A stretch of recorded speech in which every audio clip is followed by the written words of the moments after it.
I learned without the help of a pocket hole jig. You drill in a little bit like this, back it out,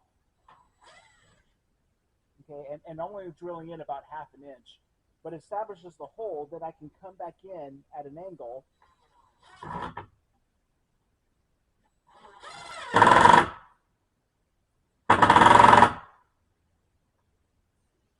It's kind of cool that you can change the angle too, make a mistake, and it's easy to correct.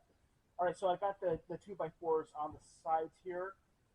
Just need to do the header and get an exact measurement on that.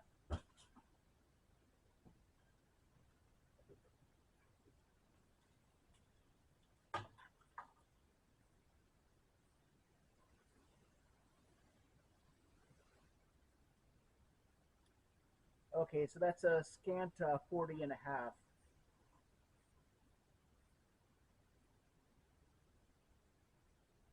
Scant 40 and a half. Let's make our cut.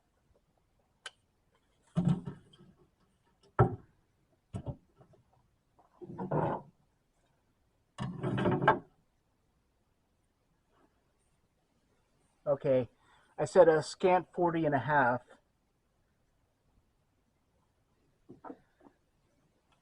Scant is actually a term for recipes. It's when it's just under.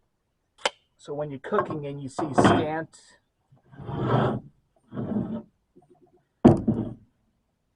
like a scant half cup, it's just under a half a cup of flour or whatever you're measuring.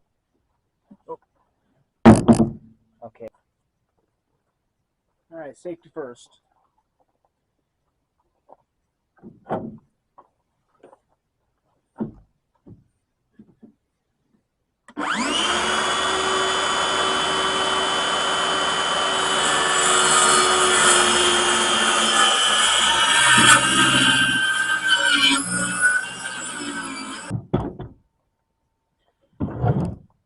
All right, so we've got our piece of wood, 40 and a half, and let's go ahead and get it on.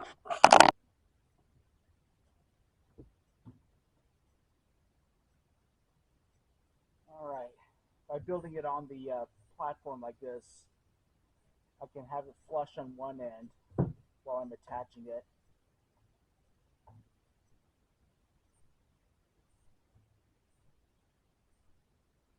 But you know something, I need more shivs. I'm dealing with the same situation.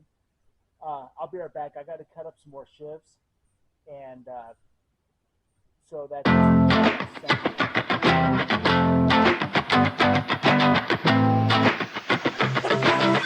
right. So I'm going to take a little break from the building, although I have made some progress, but we're going to cover that later and probably in a different video. This just came in, and so what this is. Okay, so it's a portable shower, and it's got two chambers. So one can be used for the shower, which I have on the left there. The other for place to go to the bathroom. And so I got that on my deck right now. I mean, it's going to have its own place pretty soon, but for right now, this is all I could think to do. So it's zip tied to the frame up there, and then nailed down on four corners. And so I also want to go ahead and show you because I mean, when it comes to off-grid, everyone's curious how you shower. And go ahead and show you the setup that I have right here. So I have two 7-gallon and one 5-gallon jug of water, and then I have this right here, and a top thing, a portable battery operated sprayer. Okay, and so and so basically it's battery operated, so it's so it pumps water on its own power. This is the intake hose right here. Obviously I haven't gotten this assembled yet. Intake hose right here. That's going to be Okay, got to zoom out here. Uh, Intake hose. That's the shower hose. Okay, and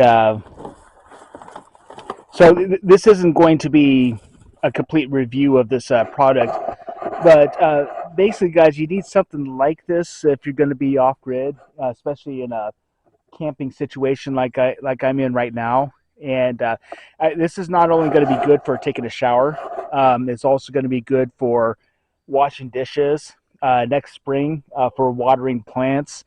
So something like this, where you can just stick this intake here in with to any water source, um, and, be able to get a sprayer and that kind of thing to use as a shower. So basically, but one thing that this doesn't do is it doesn't heat. So that's where this comes in. I did kind of get this idea off of YouTube, and so there's someone covering showers during a power outage. They had an immersion heater just like this. Haven't opened it yet. Um, Plugged it into their Blue Eddy and used it to heat up a 5-gallon bucket of water, and then used a something similar to this to be able to take a shower with the heated water. So that's how I'm going to be taking the shower. It's going to take a while to set up and get that figured out. Where to hang it. I mean, there's some hooks in there. So I'm going to get this figured out. But it's part of the adventure. So anyway, I'll talk to you later. Hi, good morning. Gonna give an update here on how things have been going. And so I'm starting from inside the tent right now, and I'm going to show you what I'm doing here. I talked about securing the door frame, and so this is what I chose to do. It solves a couple of problems. First of all, I badly need shelving. Eventually, my power system is going to be here. My 10 kilowatt power system will be here instead of that cart.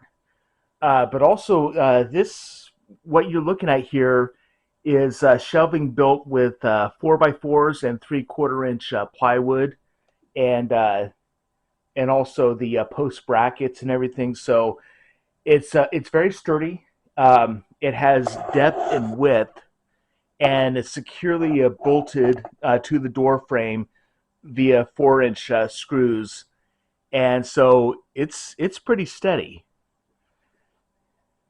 So let's go ahead and go out the door here. Stuart, come on,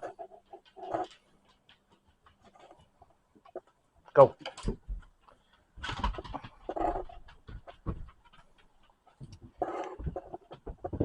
All right, and so let's go ahead and walk around to the back side of the tent. All right, so this is kind of a temporary setup I have here for the generator. I am going to improve on this a little bit. Basically, what this was kind of a pop-up shelter with a. This was all around this kind of netting. I'm going to be taking this out as well, and then securing the footings on these right here. But basically, this is to keep the generator dry. And for right now, I don't have my solar panels up, so the generator is the primary means of me charging my batteries.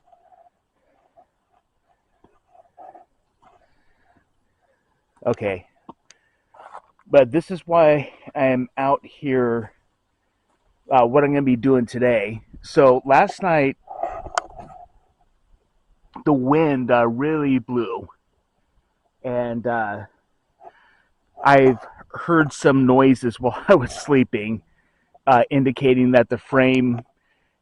Here's basically what I'm looking at. The bed is in this corner right here, and the bed frame and the mattress. And with my weight, we're talking about probably over 500 pounds in this corner right here. And there's a lot of stress being put on this corner post, and so I didn't get a whole lot of sleep last night with the wind going and with noises occurring. So what I'm going to do here is I'm going to buttress this corner. I'm going to go ahead and put a post right here, another one right here, and run carriage bolts through them into the frame to bolt it straight into the frame, and then concrete, obviously concrete on the bottom there. And so, we'll go ahead and get this more secure than it has been. I keep thinking about the foundation. I'm not a structural engineer at all, but obviously the worst thing that could happen is for this whole structure to come forward, or come this way, just be pushed this way. And so one reason that one thing that's going to help is over here. This corner is built right into the ground, and you can't see it here, but if you remember, when I built the frame was actually, I actually dug the frame into the dirt, and so this corner isn't going anywhere. It's not going to be able to go in any direction. And I do have my water on top of this, water containers on top of this as well, but it's not going anywhere. I mean, it's sitting right on top of the dirt, and it's got dirt in between that's never been dug out, so it's going to hold the frame steady, at least in this corner. And as we continue around, there's really nothing holding it on this side. So, it's something to think about. I'm not exactly sure that there's any danger. Again, I'm not a structural engineer, but I would like to see something holding it firmly on this corner, so that on both sides here we are not going to move anywhere. It's not going to move. It's not going to move downhill. So anyway, that's my wood stove. I haven't set it up yet. I got project on top of project, and I'm just one man here. And the weather here in Missouri has actually been cooperating for the most part. I mean, it rained pretty hard yesterday, but it hasn't gotten cold. I mean, really. I mean, last week we had an 80-degree day. This last week, and it's not getting cold anytime soon. I'm looking at the weather forecast, and it just gets up into the 70s during the day, high 60s, low 70s, and then low 50s at night, and it continues to do that for the next 10 days. So that's what I'm going to be doing today. All right, so getting started here. I went ahead and put this post up against where it needs to be. Use this level here to make sure that we have it perfectly vertical, and then used marking paint to spray around it there and there, so I know where to dig. And so I wanted to go ahead and show you right here. Here is the drill with the auger. So I talked about this before. I don't think I've ever actually shown it in use. And so this is a Craftsman hammer drill, and you want to use a hammer drill.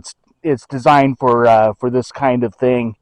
And then I have a post hole digger here. So basically, I mean, this is really rocky soil, so it's going to go down so far. and then the post hole digger comes in and is used to bring material and rocks out as I'm digging down. But this is using this is much easier than the post hole digger by itself. So let me go ahead and show you how this works.